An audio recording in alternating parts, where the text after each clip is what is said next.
Well, good day and welcome back to Tech Tips, Fixes and More. My name's Ron and thanks for joining me today. This is my first video of 2024, and if you hear a noise cut in the background, that would probably be my furnace cutting in. It's been very cold here in Western Canada lately. A little warmer today, but we've been having minus 35 degree Celsius weather here, which is mighty cold.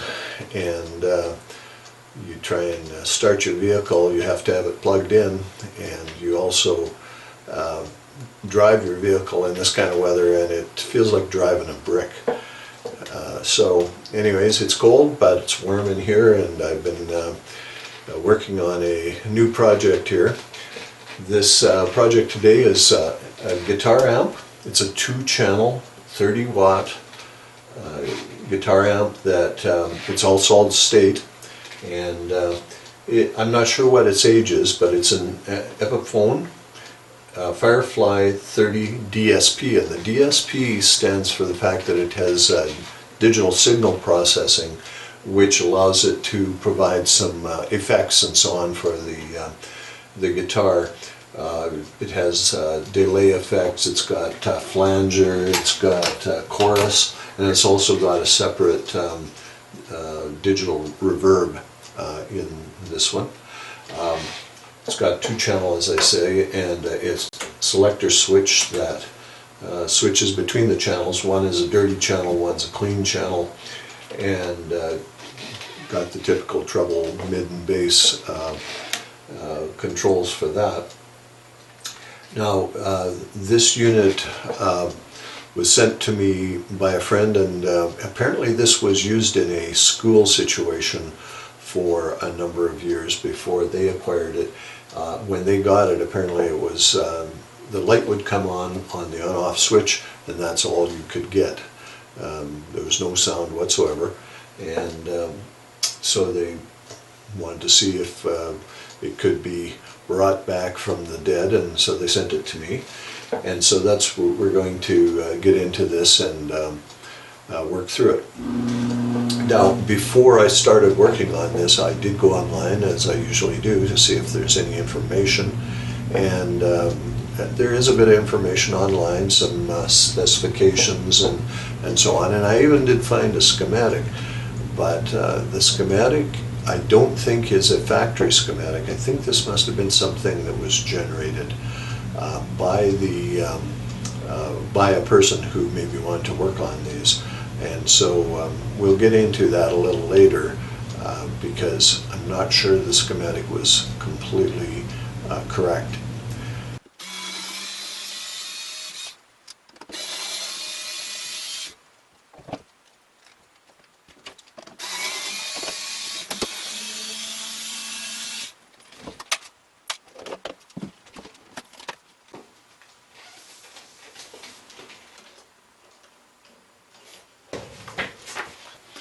The schematic was part of this little package of information that has some specs on the product, and quite a nice little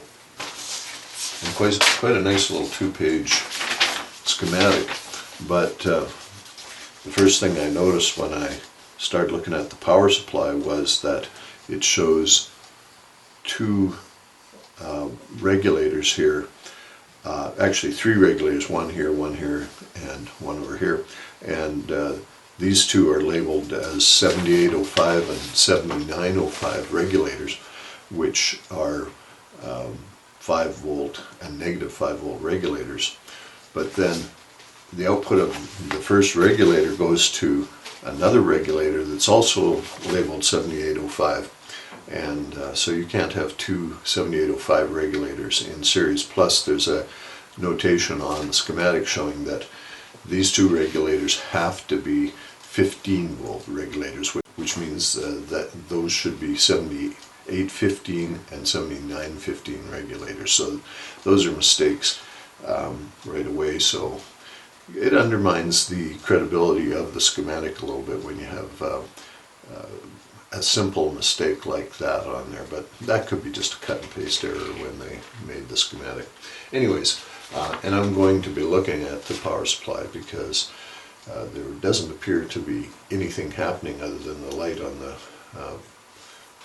on and off switch. So one of the first places to look is the power supply to make sure that we've got AC into the input transformer and AC out of it, and going into the power supply rectifier. The nice thing about this is that this is a conventional power supply. Doesn't appear to be a need for some kind of a switching supply, which, as you know if you watch some of my former videos, are the bane of my existence. I do not like switching power supplies, but virtually everything has them. So anyways, hopefully this one will be a little more straightforward.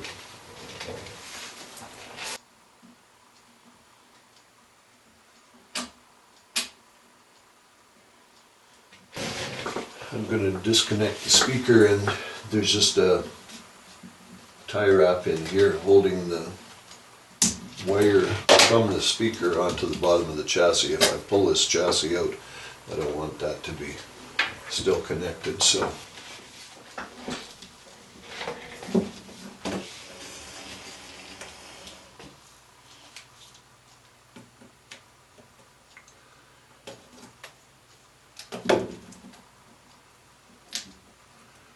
some nice little plastic caps here to cover up the screws.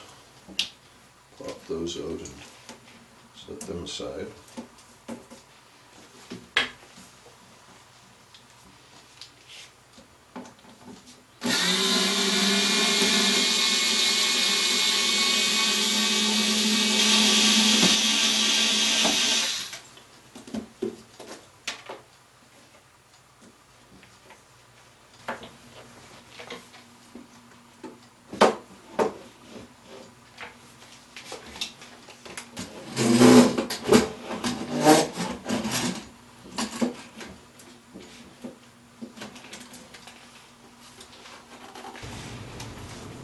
Okay, so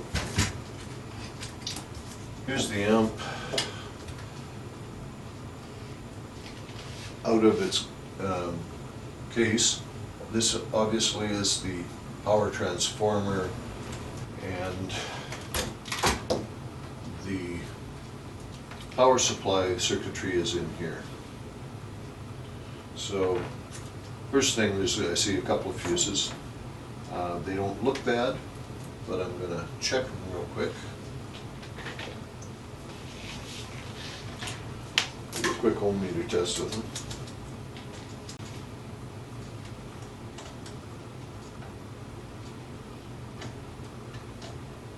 That one appears to be good.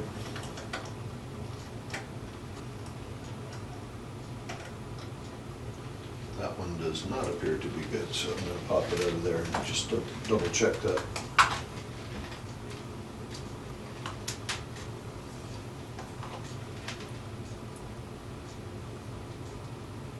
Yeah.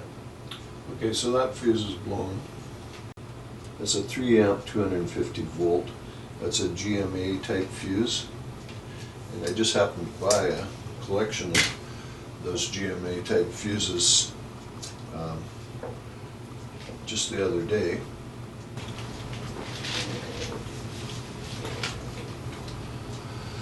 I got this nice little set on Amazon, and it's got both the GMA type, which are 5 by 20 centimeters, and it also has the larger cylindrical type fuses, which are 6 by 30. And I have a 3 amp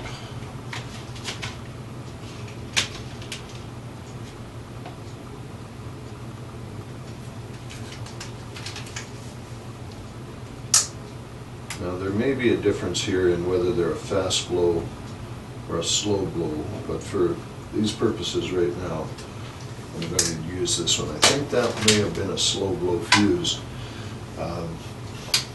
I'd have to do a little research to remember, but the ones that have the curly wire inside I think are a slow blow, and the ones that have just a straight wire are a fast blow fuse. So this is a fast blow, which isn't exactly right, but it will serve to troubleshoot the problem anyhow.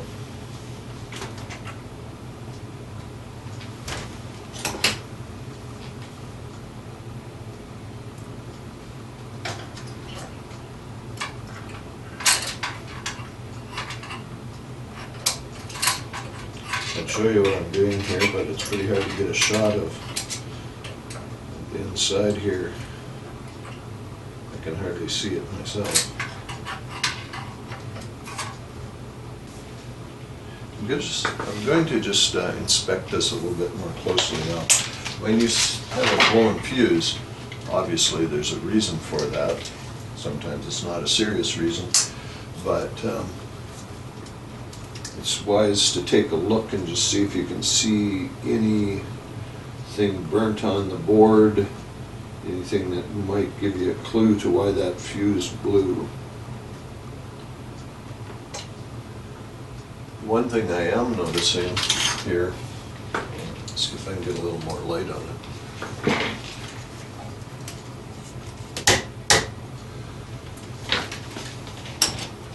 And I don't think this would have anything to do with that blown fuse, but I'm noticing that the 1/4-inch connectors are kind of corroded in here.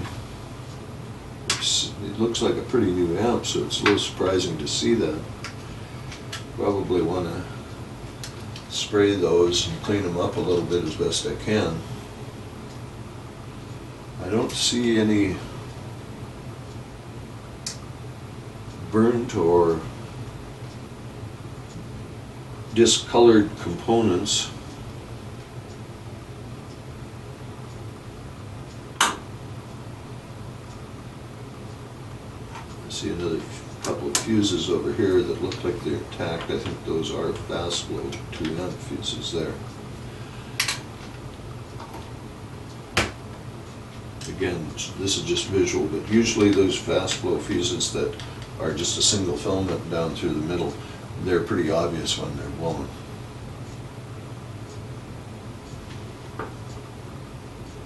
Okay, well, I don't see anything. I think we'll take a chance and hook this up.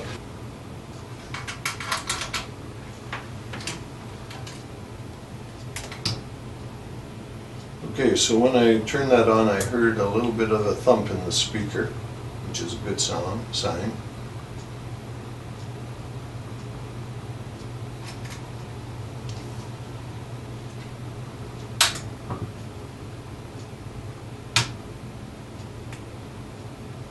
After a few seconds, it seems like there's a little bit of a hum. Not bad. Okay, I'm going to hook up a signal to this and see what we get.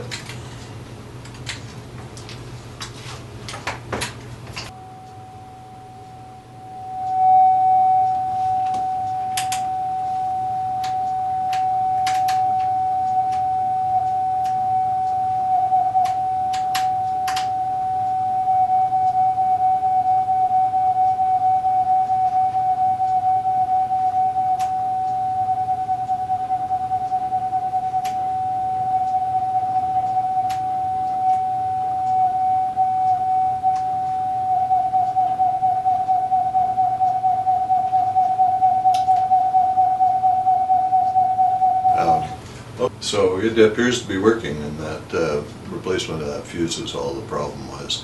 I'm going to test it further and just make sure that everything is working and there's no distortion or anything like that, but I think this was one of those very simple fixes that for some reason this fuse blew, and it may happen from time to time. I'll also clean up those connectors, and we'll be able to get this back to the customer fairly quickly.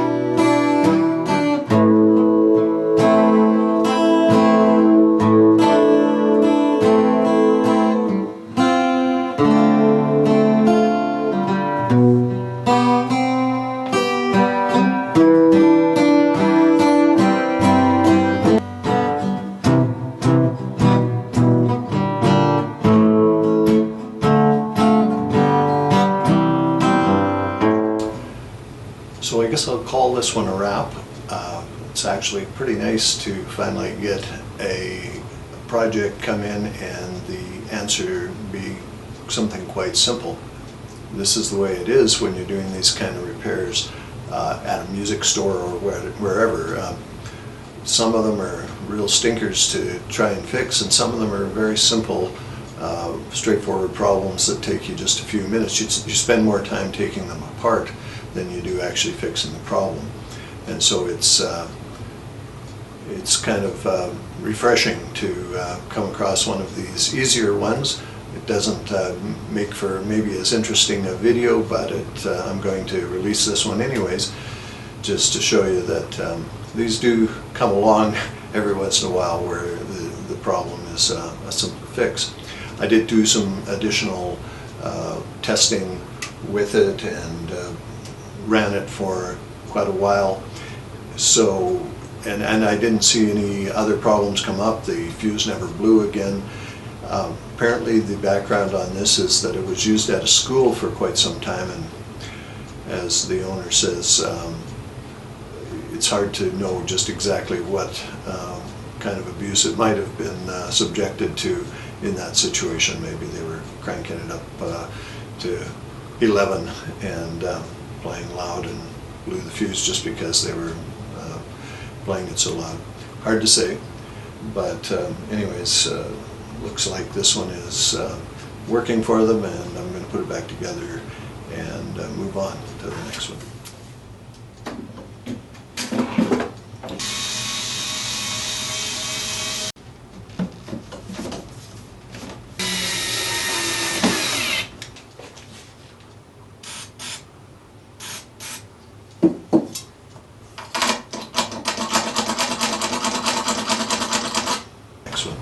Thanks for tuning in. Thanks for any likes. Appreciate your comments, questions. Try and answer them if I can. And we will see you on the next one.